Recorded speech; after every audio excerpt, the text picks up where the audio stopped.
Bonjour à tous, merci d'être avec nous sur Acteur Public TV, toujours ici à la fête des métiers et de l'alternance à Paris, organisée par le MEDEF Île-de-France. Et je suis maintenant avec Nadine Crinier. Bonjour. Oui, bonjour. Merci d'être avec nous. Vous êtes la directrice régionale de Pôle emploi Île-de-France. Donc, Tout à fait. qu'est venu faire Pôle emploi ici sur ce salon aujourd'hui?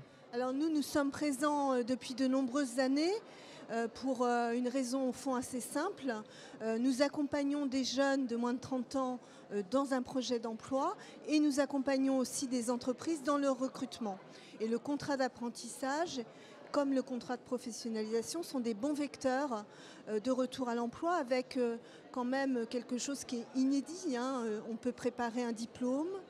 On peut se former, on est salarié rémunéré et en plus on a une expérience. Donc c'est vraiment, ça coche toutes les cases utiles pour le retour à l'emploi. Alors on va détailler un peu tout ça. Mais d'abord, quels sont d'après vous les enjeux principaux en matière d'emploi des jeunes? Alors les enjeux principaux, je pense, c'est déjà l'orientation et avoir bien conscience qu'on ne s'oriente pas qu'une fois. Parce que l'acte d'orientation, c'est quelque chose d'un peu stressant pour un jeune. Il ne faut pas le minimiser en lui disant que ce n'est pas pour la vie, mais il faut quand même aussi le poser de façon relative, puisqu'aujourd'hui, une personne va avoir plusieurs carrières dans son parcours de vie et de vie professionnelle. Donc ça, je pense, c'est un élément extrêmement important. Et nous, on le voit dans les jeunes qu'on accompagne, de pouvoir à la fois l'encadrer, ce process d'orientation, mais aussi de dire que voilà, on a aussi le droit à l'erreur, on peut rebondir, c'est très important. Oui, c'est un enjeu important, mais réversible malgré tout. C'est ça que c'est le message que vous faites passer. Et en plus, le contrat d'apprentissage, le contrat de professionnalisation donne des bases, au fond, pour ce rebond éventuel, à la fois pour intégrer le métier, mais aussi rebondir plus tard dans un parcours de vie et professionnel. Alors l'alternance, l'apprentissage, pour vous, c'est une voie royale pour l'emploi des plus jeunes en particulier? C'est une voie royale parce que le taux de retour à l'emploi après l'apprentissage est extrêmement bon. Plus de 8 cas sur 10 sont en emploi après leur contrat, ce qui est assez inédit par rapport à la formation classique. Donc ça, c'est le premier point. Et le deuxième point, en Île-de-France, pour l'année 2023, les entreprises ont exprimé plus de 520 000 besoins de recrutement. Et dans 6 cas sur 10, ils pensent qu'ils vont avoir des difficultés à recruter. Et au fond, l'apprentissage, puisque le premier élément de cette difficulté, c'est de dire on n'a pas les profils, on manque de compétences, en plus dans un territoire donné.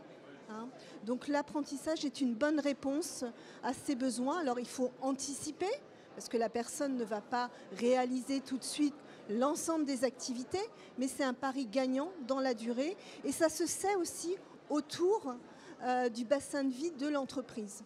Moi j'ai observé notamment dans le bâtiment, une femme qui avait succédé à son père qui avait l'entreprise de peinture et elle a embauché des femmes, ça c'est su, et il y a eu plus de femmes dans l'entreprise. Donc le réseau aussi du territoire est extrêmement important. Vous parlez effectivement du monde de l'entreprise, il y a un enjeu de plus en plus criant qui est celui du recrutement, qui est de plus en plus compliqué, vous le soulignez à l'instant.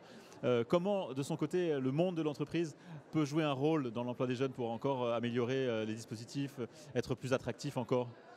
Écoutez, cette journée montre que l'entreprise doit être plus ouverte, et elle le fait, d'une part en étant présente dans des moments comme ceux-ci, de rencontres.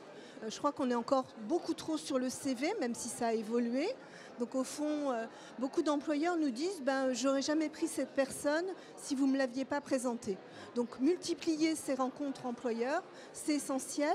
On a aussi les immersions en entreprise.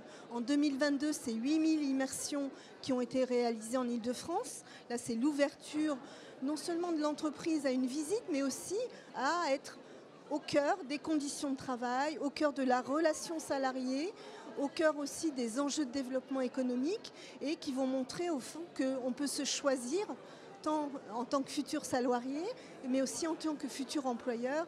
Et ça, c'est extrêmement important, c'est modifier cette relation. Le choix est de part et d'autre désormais.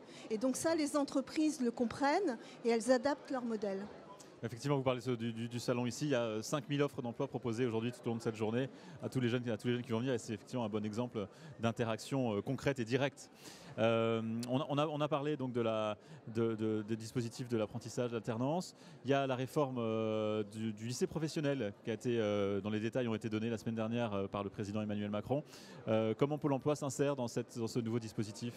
Bien, écoutez, nous, par rapport à tout ce qui va permettre de préparer les recrutements pour les entreprises et au fond peut-être avoir moins de jeunes inscrits à Pôle emploi, ce serait le rêve, eh bien, nous intervenons d'ores et déjà dans les lycées au travers d'une expérience en Île-de-France qui s'appelle Avenir Pro, où nos conseillers, 60 conseillers, sont avec les équipes enseignantes pour préparer des jeunes des lycées techniques, soit à leur future orientation professionnelle, trouver des stages en entreprise, trouver de l'alternance. Et donc au fond, moi ce que je me dis, c'est que cette approche va être utile dans le cadre de cette nouvelle loi sur les lycées techniques pour développer aussi ces expériences qui montrent que le lien entreprise-enseignant jeune doit être encore développé et que Pôle emploi, par sa connaissance à la fois des techniques de recherche d'emploi mais aussi des entreprises, a une carte à jouer au cœur des lycées techniques. Merci beaucoup Nadine Crinier d'avoir été avec nous sur le plateau d'Acteurs Publics TV ici à la fête des métiers et de l'alternance à Paris au Stade Charletti. Merci beaucoup. Merci. À très bientôt sur Acteurs Publics TV.